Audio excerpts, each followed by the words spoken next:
Hello students,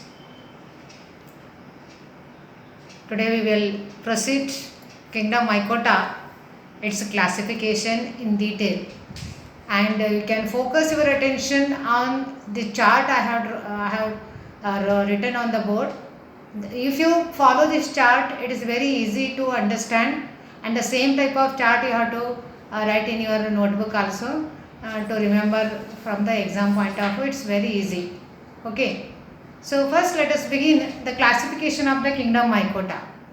So kingdom Mycota, it is broadly classified into 4 classes.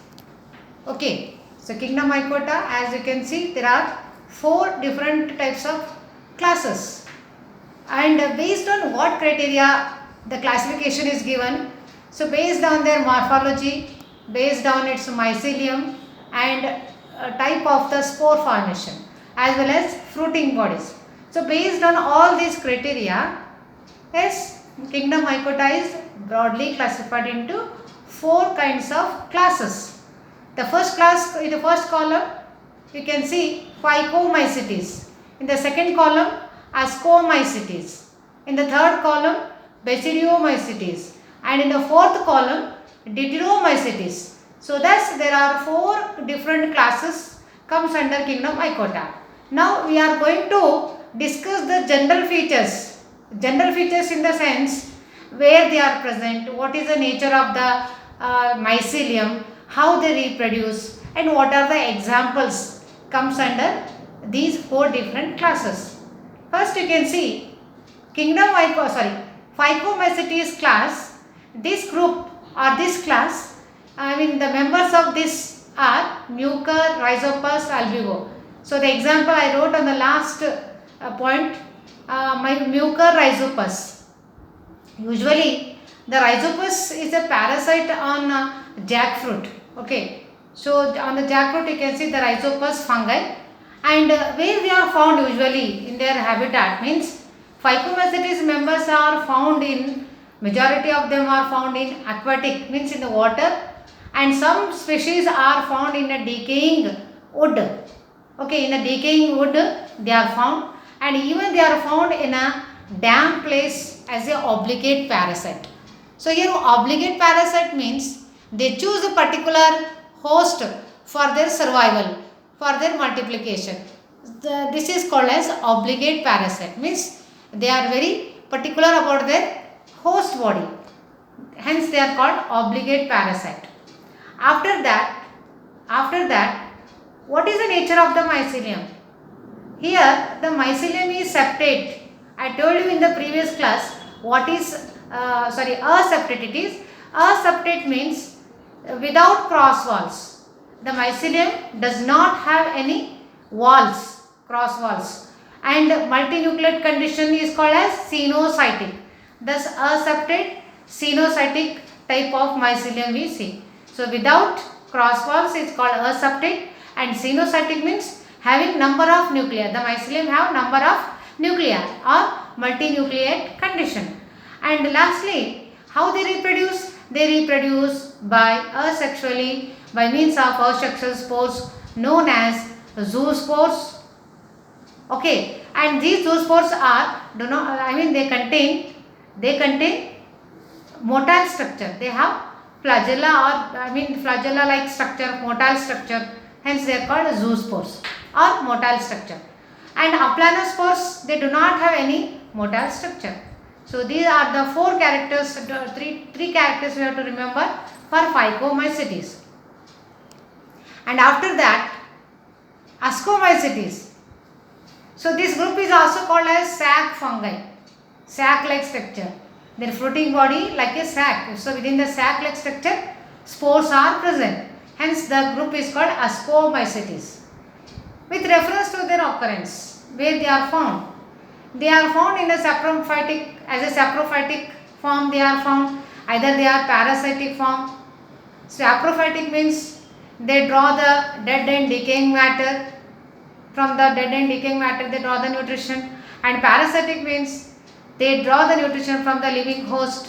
And as a coprophilous means they are usually found on the dung. So on the dung also they are found, and draw the nutrition from the dead and decaying matter of the dung. And with reference to their mycelium, usually the mycelium is how it is? It is septate, having cross walls, and it is highly branched. Highly branched. Next, asexual reproductive bodies are conidia. Yes, conidia are the asexual reproductive structures. Asexual reproductive bodies, conidia they are called. Where they are present, they are found on the stalk-like structure called conidiophores. So on the conidiophores, conidia are produced, and conidia, when they detach from the conidiophore, they fall on the host body, suitable place, and they start germinating, and they form a new mycelium. Thus, asexual reproduction takes place by means of conidia. And how they are going to, how they are reproducing through sexual. Means sexual reproduction takes place by a special kind of spores. As I told you, they are ascospores. Ascospores are they are the sexual reproductive bodies. They are sac-like structures. So the sac-like structure is called ascus.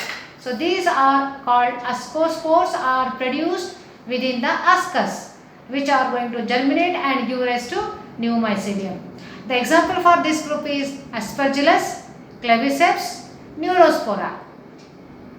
Similarly, third column. In the third column, yes, Bacillomycetes are there. So where they are found? They are found on damp soil. Damp means where moist place is there, where muddy place, damp place is there. In such soil, moist place they are found. And even they are found on a log of wood as a parasitic form they are found. So in log of wood of many plants, as a parasitic mode of nutrition, they are leading their life. And next, mycelium. With reference to the mycelium, they are branched as well as septate. So with a small sketch I have shown you what is septate. Septate means having cross walls, and it is branched also. So it is septate as well as branched. And how they reproduce? They reproduce by sexually, of course, by means of special kind of sexual spores called as basidiospores. Okay, so what are basidiospores? They are sexual reproductive bodies, and they are known as basidiospores. These basidiospores, they fall on a suitable moist place, and they germinate and give rise to new mycelium body. The best examples for this group are agaricus. You know agaricus, mushrooms, common mushrooms you might be knowing. Agaricus, Ustilago, Paxidia. So these are the three examples comes under Bacillomycetes. And the last column, Deuteromycetes. So in this group, Deuteromycetes, they follow saprophytic mode of nutrition, and they are also parasitic. Both the mode they follow. And asexual reproduction is there. So asexual reproduction by means of conidia. So here we don't see sexual phase. Sexual reproduction does not occur. Only asexual reproduction takes place here, and that is by means of only conidia. Next, mycelium. How the mycelium is? Mycelium is once again septate, having cross walls, as well as highly it is branched. The mycelium is branched and septate. That is the nature of the mycelium in Deuteromycetes. And for this group, Alternaria, Trichoderma, Coletotrichum, these are the examples of a fungi comes under Deuteromycetes. So likewise, you have to make a chart for classes, kingdom Mycota, under that 4 different classes. So you should follow the same kind of study pattern in order to memorize from the exam point of view. It's very easy. Okay, we will stop here.